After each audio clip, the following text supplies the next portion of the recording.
আমরা প্রশাসনকে সাহায্য করব এবং প্রশাসনও যেন সঠিক পদক্ষেপ নিয়ে যা সত্য, যারা বৈধ তাদের নিরাপত্তা সুনিশ্চিত করেন। আপনারা যারা বৈধ নাগরিক আছেন তাদের নিরাপত্তার সুরক্ষা স্বার্থ সুরক্ষিত করতে হবে, আর যারা অবৈধ নাগরিক তাদেরকে দেশ থেকে দেশান্তরিত করতে হবে। পরিষ্কার একটাই কথা আমার এই আহ্বান। সেই জন্য আমি আপনাদের টিপ্রাসা ভাই বোন বয়োজ্যেষ্ঠ যারা আছেন প্রত্যেকের দৃষ্টি আকর্ষণ করব এই বিষয়ে যে আপনারা সহযোগিতা না করলে প্রশাসনের পক্ষে চাই ভারত সরকার, রাজ্য সরকার, আমাদের দেশের অভ্যন্তরে যতগুলি রাজ্য এবং ইউনিয়ন টেরিটরিজ আছে সেখানে কোথাও জনগণের সহযোগিতা ছাড়া এটা সম্ভব নয়। আমরা ভারতের জনগণ, আমরা আমাদের সংবিধানকে মান্যতা দেই, শ্রদ্ধা করি এবং সেই শ্রদ্ধার জ্ঞাপন স্বরূপ আমরা প্রশাসনকে সাহায্য করতেই হবে। কারণ আপনারা আরো ভালোভাবে জানেন যে কোন গ্রামে কোন লোকটা বিদেশ থেকে এসেছে, আপনার এখানে বসতি স্থাপন করেছে, আপনারা ভালো জানবেন। আপনারা সাহায্য সহযোগিতা না করলে প্রশাসন এটাকে কখনো নির্মূল করতে পারবে না, এটা প্রায় অসম্ভব। তো এই জন্য সকলের কাছে আমার এই আবেদনটা থাকবে, আপনারা সর্বতভাবে সাহায্য সহযোগিতা করবেন। আর রইল ব্যাপারটা, আপনারা জানলে অত্যন্ত খুশি আনন্দিত হবেন যে ত্রিপুরা রাজ্যের মধ্যে একজন এমন বিধায়ক আপনারা পেয়েছেন বা নির্বাচিত করেছেন যিনি সারা ভারতবর্ষের জন্য একটা নতুন ঐতিহাসিক একটা মাইল ফলক স্থাপন করে দিয়েছেন। আজকে ভারতবর্ষে যে 6.5 কোটি অভিবাসী নাগরিক, যাদেরকে আমরা বিদেশি নাগরিক বলি, বাংলাদেশি নাগরিক তথা রোহিঙ্গা মুসলিম নাগরিক এবং অন্যান্য জাতিগোষ্ঠীরও যে নাগরিকরা আজ ভারতবর্ষে অবৈধভাবে নাগরিকত্ব নিয়ে বসবাস করছে, তার বিরুদ্ধে করে ডিটেনশন ক্যাম্পে আনুন এবং পুশব্যাক করুন, আমাদের নিরাপত্তা সুনিশ্চিত করুন। আপনারা এখানে যারাই উপস্থিত আছেন আশা করি আপনারা সবাই একমত আছেন তো?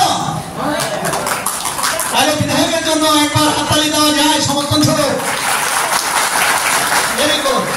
আমি অত্যন্ত খুশি বেলাই হাম্বাই আপনারা এখন এই অধিকার সুরক্ষার সাথে আপনাদেরকে আরো একটা জিনিস আমি একদম পরিষ্কার করে বলে দিতে চাই। যেমন আমি নিজেও বাঙালি, কিন্তু বাঙালি হওয়া সত্ত্বেও অ্যাটলিস্ট ভারতের জন্মসূত্রে ভারতীয় নাগরিক।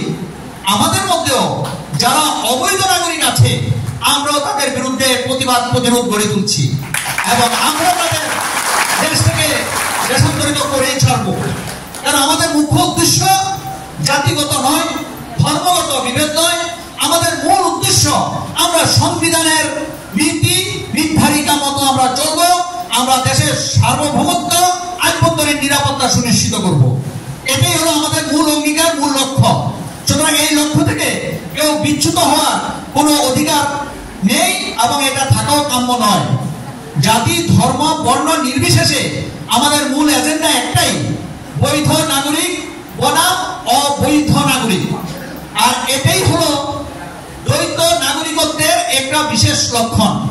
আপনারা দেখুন, একটা জিনিস আপনাদেরকে আমি অন্তত আপনাদের নলেজে আনি যে আমার মনে করেন আমার বাঙালি ত্রিপুরাতে 5 লক্ষ আছে।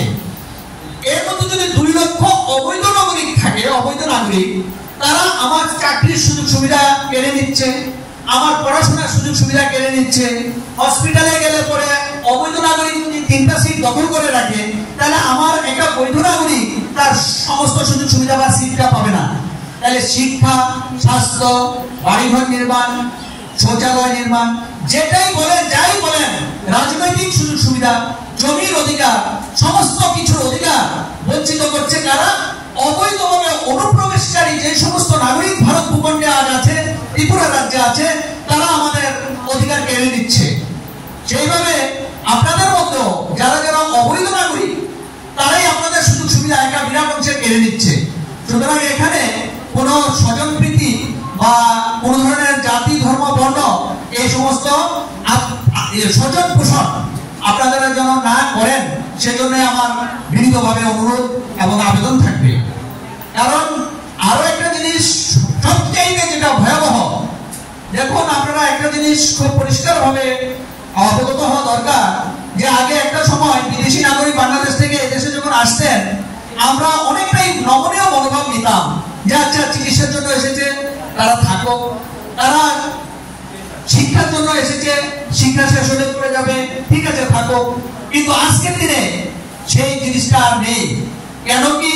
তারা এখন আমাদের ভারত বিরোধী কার্যকলাপে লিপ্ত, ষড়যন্ত্রে ভারতকে বিভাজনের এবং আমাদের স্বার্থ বিনষ্ট করার জন্য যত ধরনের অপপ্রয়াস সেটা জারি রাখছে।